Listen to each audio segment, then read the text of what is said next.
like to start our talks with a little pun with our name in it, spanning the globe in search of fine Tsumeb minerals in this case. Ray, can you hear me back there okay? Yes, sir. All right, good. We're usually mic'd up, so I have to make sure that we don't let our volume go down so the folks in the back fall asleep too soon, and we'll talk accordingly. Everything we're going to show you here today are minerals in our collection from Tsumeb. In all cases, with the exception of this slide, we're not going to have these labels down here. We'll just talk about what the mineral is and when we think it came out of the ground and move on from there. Can I just say something? Certainly. We have this great rule. If we hear somebody's phone ring during our presentation, you must give us a Tsumeb mineral. Does that sound good? Fair? And okay. Since there's already been one, I'm trying to figure out which one it is over there. We'll let that one go.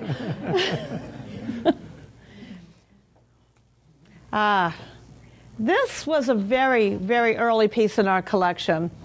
And I think it was number 10 in our collection of our almost 12,000 minerals.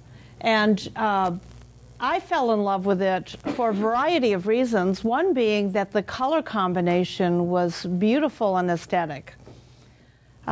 Jim? This was a mineral that we didn't know enough to even know what we didn't know when we first started collecting, and we were fortunate enough to have been presented this, and I've not seen another one like it, and only very few with even this combination from Tsumeb or anywhere else for that matter. So we were really pleased to have it. I recall the person that had sold it to us was gleeful because we paid so damn much money for it. But since I've never seen another one, I think we did okay. There we go. Gail, may I request that you take one step back? You know, I just realized that. Thank you so much. You're so welcome. Just slip me 20 later. Okay. This is a piece that we believe came from the original Green Hill. We bought it mislabeled. It was labeled linerite with malachite, and even this is also an old piece in our collection. I was pretty sure that was not malachite on there. We've since had its site identified as a livenite, and I'm not even convinced of that. It really needs to be tested. But this is an interesting piece that's, it may actually be originally a cerussite. It's got kind of the right kind of structure underneath it with linerites and something else, the green on that, pseudomorphing, and there's the black platinumite and so forth on the backside. So it's got some interesting combinations of things that is a real fun piece to look at under a microscope as well. I've actually done a watercolor of this piece. It was so impressive to me. And we love linerite, so. We do. You want to talk about that one? This is one of my absolute favorite pieces. We have a case, a single case for Tsumeb, but we do have Tsumeb throughout our whole collection. But this is one that just appeals to me greatly. And a number of people who come see our collection get to come up. They have to come upstairs to see this particular case, and it's always a highlight. Absolutely gorgeous. We've been told that this is likely a Green Hill piece. We don't know otherwise, but folks who have seen similar pieces have reached that conclusion at least. The problem with so many old labels is that there's so much misinformation. So we enjoy when people come to our home and then they can help us identify things that were mislabeled. We used to try and put flags in front of every time there was a mislabel or a misidentification, but we realized we had flags all over the house, and that became a problem. This is something that we've recently acquired. It was otavite. I think I got that right.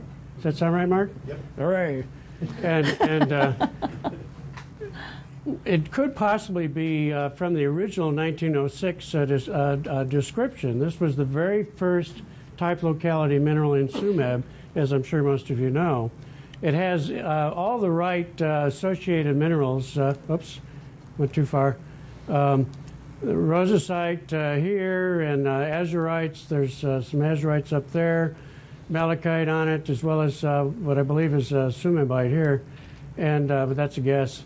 But I managed to find, I had difficulty under the microscope finding a crystal that I could photograph without it being so fuzzy beyond the surface that it would look like much of anything, but I did find this. So this was taken with my, I keep hitting the wrong button, with my iPhone through a 80 times magnification of a crystal. These little spots on here are little azurites. So that's our close-up of a otavite. Mike has a couple of interesting slides as well. I got to just tell you, though, when I'm at the house and I can't hear where Jim is, I have no idea, and I just know that I've lost him to the microscope. He is gone. So I now have 2 microscopes, so I can go like this. You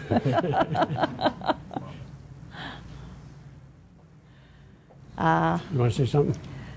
Just that when we first got this, I could not believe it was not a slice and polish.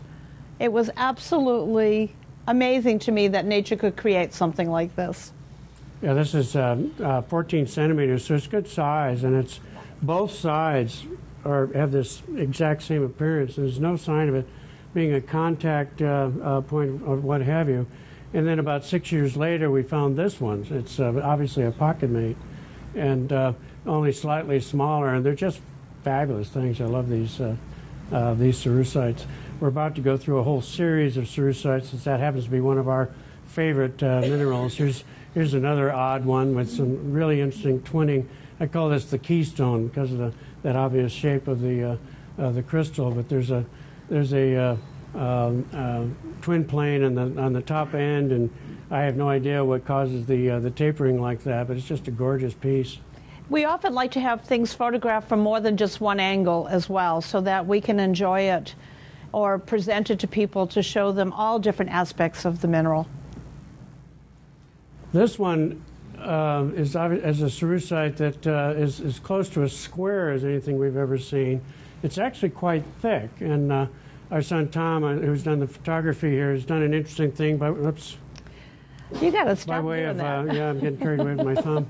By way of showing the structure and the form with reflections on the edges while still looking right through this transparent crystal. It's really a fascinating photographic style, and it brings to life, in my mind, this fabulous crystal. I really love the weight of it, too. It's amazing how hefty that is. This is something that I've never seen anywhere else before. I'd be interested to know if any of you folks have seen this. This is an anglicite. We think doubly twinned. It's only a couple of millimeters thick. And, first thing you do, all right, it's just been glued onto this cerussite? It clearly was not. In fact, I found 3 or 4 slices like this included across various parts of the cerussite. So it's actually included in and grew along with that cerussite. It's the strangest anglicite I've ever seen, but it's just a wonderful, odd specimen. That it is. Mark, have you ever seen one like that? No, that's the first time I've seen that.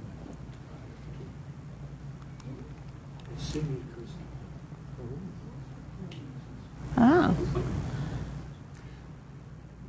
This came out of a collection, I don't know if any of you folks remember Jim and Marge Ferguson. They were quiet Tsumeb collectors, especially in the 70s in the Dallas area. And many folks had said they had the best Tsumeb collection nobody ever knew about. And the Swibels were their source of collection pieces. And this was one of theirs. And the next couple are also from their collection. We happen to have started out just as they were exiting and selling off their collection, so timing is everything. We managed to get some great pieces very early on. What's the dimension? This one is 8 centimeters, 8.3 centimeters. A little fuzzy up there. I can see it here on the screen, too. Okay. And these are 2 more from that same collection. Beautiful sixling star cerussite and a cooperite after copper that I just love. It's just a very aesthetic, bright specimen. And this cerussite is on display now at the Perot Museum of Nature and Science. Here are a couple of cerussites. They're quite different. One on the right is kind of a golden color and just absolutely gem clear, and the one on the right is truly if you like gem quality minerals, that's what this is through and through. It's a very gemmy cerussite. And they're both about 7.5 centimeters. You want to talk about this one? It's not a cerussite. No, it's not.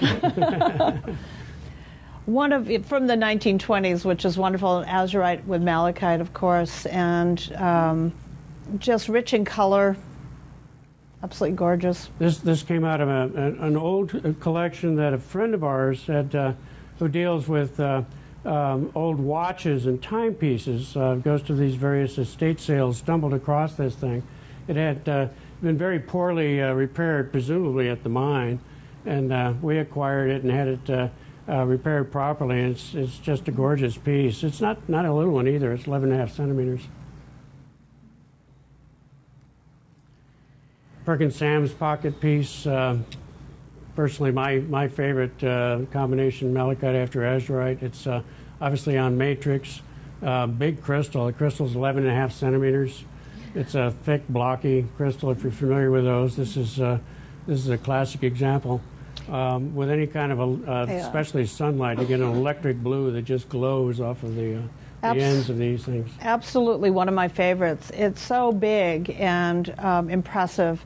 And we often will change the way we display it as well, but we like it displayed this way recently.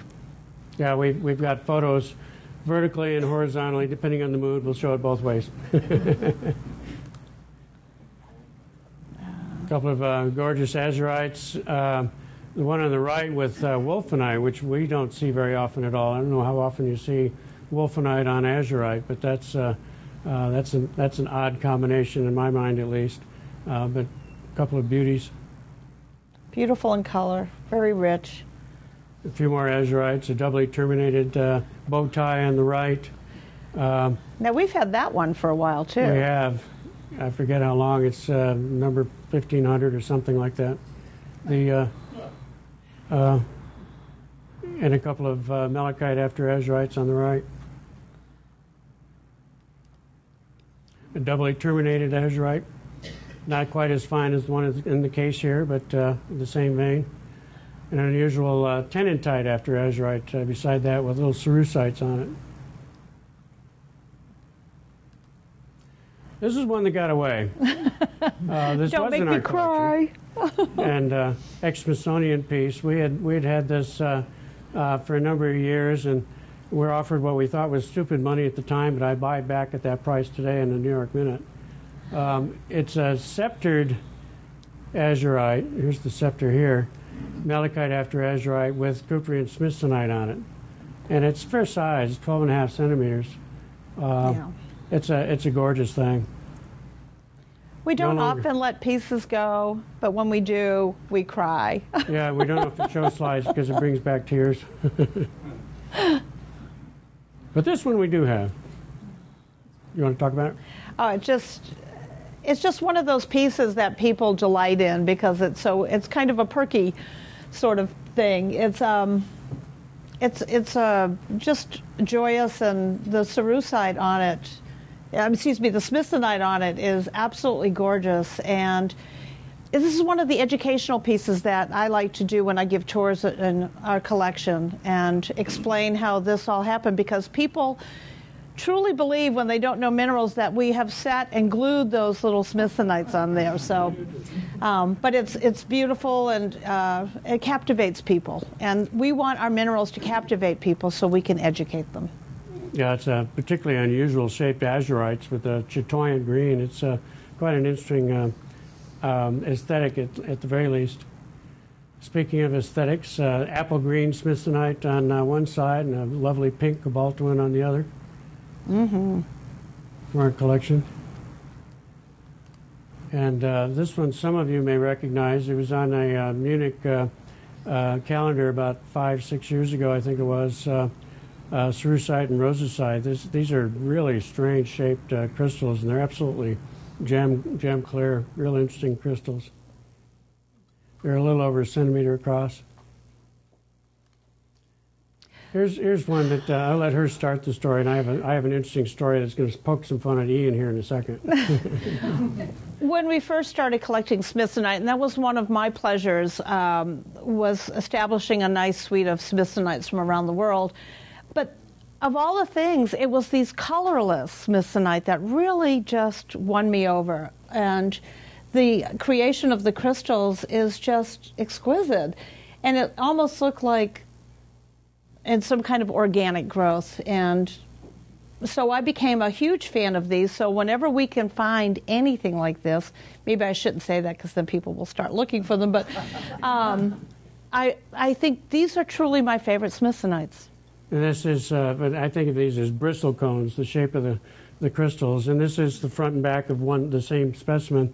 Ian and Diana came to our home not too long ago and told us a story about, well, this really was, only Vaux had these in 1929, thus the note on the bottom.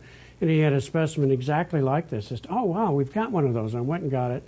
Wouldn't it be neat if these would click together? And I held them up and I went, click, like that. Look, Ian, they side by side. His jaw dropped. Oh, no, they don't really match. Had him lined up as if they did. An unusual pseudomorph on the left. Started as cerussite, now Couperin smithsonite, all of that on Couperin smithsonite. It's a beautiful thing. This is obviously a close-up of a larger piece that's 10 centimeters, and then a much larger Couperin smithsonite on the right. You have any comments, Gail? No, just that it's all wonderful to be part of the suite of our smithsonites. A couple of what I call teal blue or teal green crystals. If I'm not mistaken, Ian has standing order for this one, but he's not going to get it from us. But these are beautiful crystals of an unusual color. Going into the red hues, Manganoan on the left and right, with a couple of very different habits. Very sharp edge on one and less so on the other. The one on the left is really special to me. Just beautiful.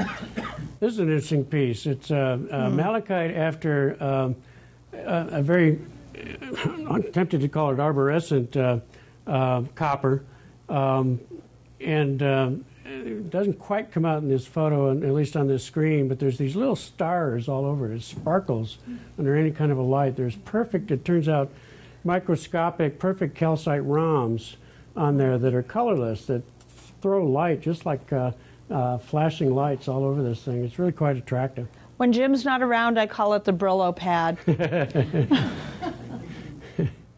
tried getting those calcites at very much higher magnification? What they really look like? Yeah, I have. And they are perfect ROMs. It's single ROMs. Each piece, in fact, they're almost virtually identical across in terms of size and shape. It's really rather remarkable. I don't know how it did that. The dusting, there's no crystal that's connected to any other. This is a piece I love, a lead halite. Turns out top and bottom, this almost hexagonal, they're like lattice, almost like layers of this beautiful lattice lead halite on those crystals. And then we thought this might be, see if I can remember this right. I'm going to screw up the name. We thought it was going to be a different mineral beginning with Mac something. And it turned out it was also lead halite. That's it. Thank you. This is a fairly recent acquisition, too. So we've been enjoying it. And I lost Jim for, I think, 2 or 3 days to this with the microscope. So yeah, I love Tsumeb. You can always find something new and unusual that you can't figure out what it is. This is a very recent acquisition we just got from Ian and Diana, in fact, at St. Marie this year, of Ludlockite, which is obviously these fibrous crystals. The zinc and siderite are little crystals. They're perfect. Really, they're ROMs, but they have come to a sharp point in a couple of different places here, as well as on the sides. Kind of hard to see in this photograph. And Rainierite, I found in several places around the side here. And this whitish mineral, which surprised me, is actually quartz, which obviously you don't find very often in Tsumeb at all. But that's a prismatic quartz crystal right there. This is two photographers of the same specimen. This lightite It's so big, it must have come from the third pocket from what reading I've done on it. It's nearly 15 centimeters in size. We had Marshall and Charlotte Sussman in our home shortly after we had acquired this, and Charlotte looked at it and said, "Wow, that looks just like the one we used to have." And Marshall kind of chuckled and says, "It is the one we used to have. Somebody between when the Spanns owned it and we owned it had been peeling pieces away and selling them off. So it has shrunk in size from what it once was." Heartbreaking.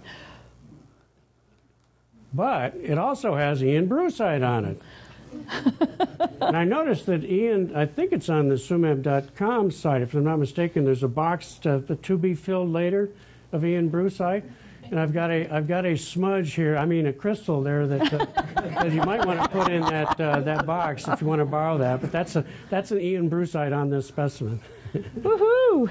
A couple of beautiful scoridites, fabulous blue-violet, just wonderful crystals.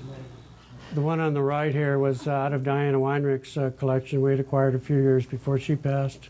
2 centimeters. It's just absolutely gorgeous. Yeah, just gorgeous things. This is a fun piece. It had arts and Tsumebite, obviously on mimetite with azurite. Eberhard Eckwood had painted it in his masterpieces of the mineral world, or some words to that effect, in '97.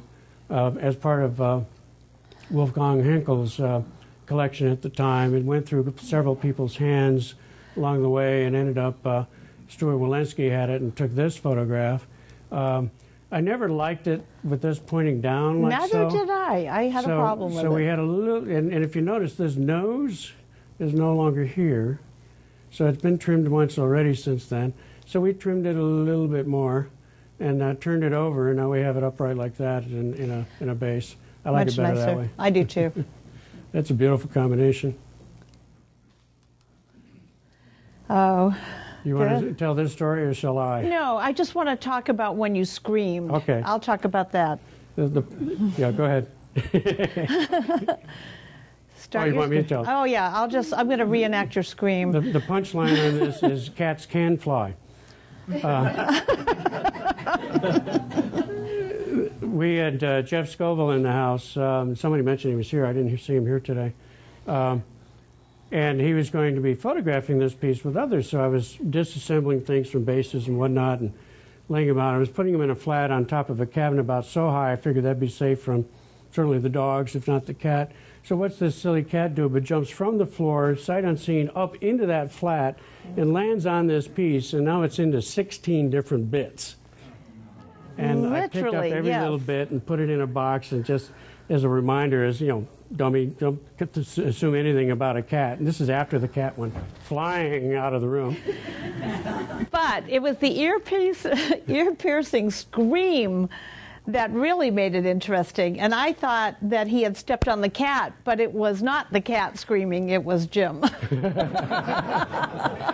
So a few years later, Steve Bailey at Collector's Edge had come by, and their shop, as you know, is really good at repairs and reassemblies in this case. So I said, come on, guys, let's see how good you really are. Can you put this back together? This is after the repair. This is the photograph of what it looks like now post reassembly. And it's an incredible job that they did. Just a wonderful piece. It was good to see it, but it is repaired. So I have it listed in our catalog as repaired 16 times, plus or minus. And Cat is still alive. So. He lost one of his 9 lives, though. That's a catastrophe. That was a catastrophe. Not even going there. A couple more mimetite. Different habits altogether. Obviously, you see this style fairly frequently. I love these tapered, in this case, doubly terminated mimetites. That we have a couple like that that are just lovely things. This is a wonderful piece that I don't think we got directly from Ian and Diana, but it did come with one of their labels. In reverse order, azurite and malachite with hidalgoite and arsensumebite. The I'm not sure if you can see very well. What I did was kind of enlarge and reverse, obviously, this section of the specimen. There's tabular crystals in here of hidagoite, which I gather is extremely rare for it to be in crystalline form. And under the microscope, you can see there's actually these transparent arsine tsumebite crystals on top of each one of these, or on the face of each one of these pieces. That's the dark, well, I can't quite see it here. There's actually a dark green hue to that in a little bit better lighting. Jim, is it possible to sharpen? Unfortunately, no. This is as good as we've been able to get. And I this wish you could see projector. the screen, because everything is extremely sharp on the screen. So. Yeah. Yeah, I apologize for the quality of that. But I'm sure we'd be willing to share some photographs from it if anybody would like some. Also, eventually, this presentation will be posted online with high-res imagery, so you can watch it there along with Jim and Gail's commentary. Because I'm looking at the screen and the photos are absolutely stunning. So it's just the way it is. Are you going to put that on your show disc? It won't go on What's Hot in Tucson, but it will go on the Tsumeb.com site, I believe, and possibly direct links out of YouTube. But I'll talk with Ian about that and make sure it's available to everybody. The earlier linerite that we thought might be a livenite, as I've learned more about this mineral, I'm not so sure that that's not hidagoite that's on the top with that linerite. That was found together from some of the reading I've seen very, very early in the mine's history. So that would be really exciting if that turned out to be what that was. A couple of Cuprian adamites. The one on the right came out of Ralph Clark's collection. It's just this wonderful single crystal. 3.2 centimeters. It's really rather spectacular. remarkable crystal, and some more typical Cuprian adamite on the left. These are another Cuprian adamite with ferrolotharamyrite inclusions. Can't quite see the yellow, I don't think, in any of these photos, but there are some crystals where it's pretty obviously included by the yellow ferrolotharamyrite. So it's a fun piece. And as I'm sure you know, a crystal very much like that is on the cover of the Tsumeb 2 book, if not the cover of the inside frontage page. This yellow adamite here is quite large. It's over 3 centimeters, and some of the reading I've read seem to indicate that that's it may be the largest yellow adamite that came out of Tsumeb. So it's with smithsonite. So it's a fun piece, and then a large single andesite crystal beside that, 7.5 centimeters. This dioptase, I did a double take when I first saw this photograph, because that's the bottom of the way we always have it in a base. The crystal's tops are up here, but Tom calls this the green heart. It looks very much like what a heart might look like. And with Valentine's Day. It's absolutely water clear. It's a very gemmy, beautiful crystal. So this is as much a photographic work of art as it is nature's work of art. I was going to say, I love all the faces on the crystals, all the interesting aspects. I have discovered that one can never own enough dioptase. I used to think we had enough, but that's not true. In this case, calcite on dioptase with dioptase on the calcite on the left, and then some beautiful lustrous deep green dioptase on the right. Ah. And if I'm not mistaken, is this the one that's also at the Perot Museum? Yes. Okay. Yeah, this recently went to the Perot Museum for display, and a number of our minerals, as some of you may know, have been rotating through that museum just to share some of our collection with the public, and this is one of those there now. I'm also a docent up at the hall, so owning 82 of the pieces on loan there makes for great conversation, because people really want to know the stories, not just the science, but also the stories behind them.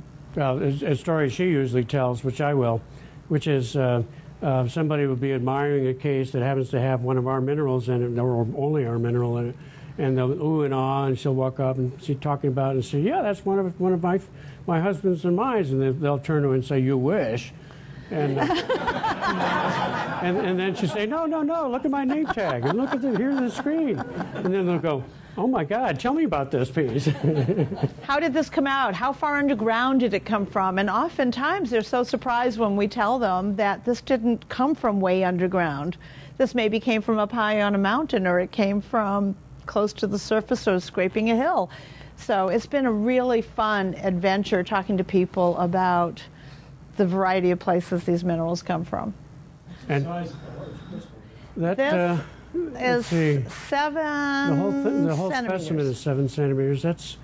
I'm thinking about it's in the order of 2 centimeters, 20 millimeters, obviously. And it's very gemmy. It's more transparent than this photo lets on. We're really pleased too that a lot of museums now don't just have giant pieces in there. It's really fun to show smaller pieces and how beautiful they are. This is a wonderful combination, pink cobaltoin dolomite with wolfenite. Also known as the Mary Kay piece. The Mary Kay piece. There's a funny story that probably many of you know already. This came also out of the Sussman collection along the way, and we're told, we never saw it this way, that this large crystal, after the Sussmans had sold it to someone else, they didn't like it in that position, so they detached it and mounted it up here.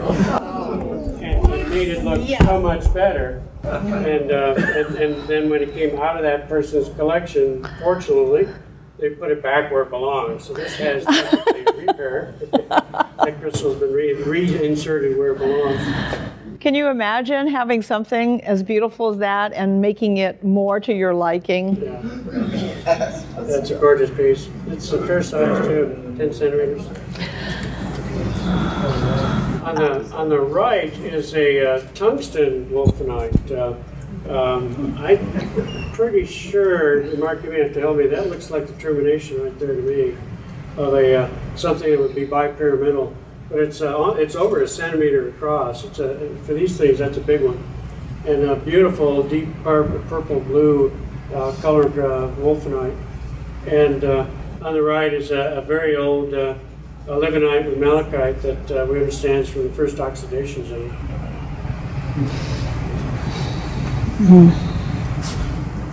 Something you don't see very often in this mine, but obviously in many other places, is Galena.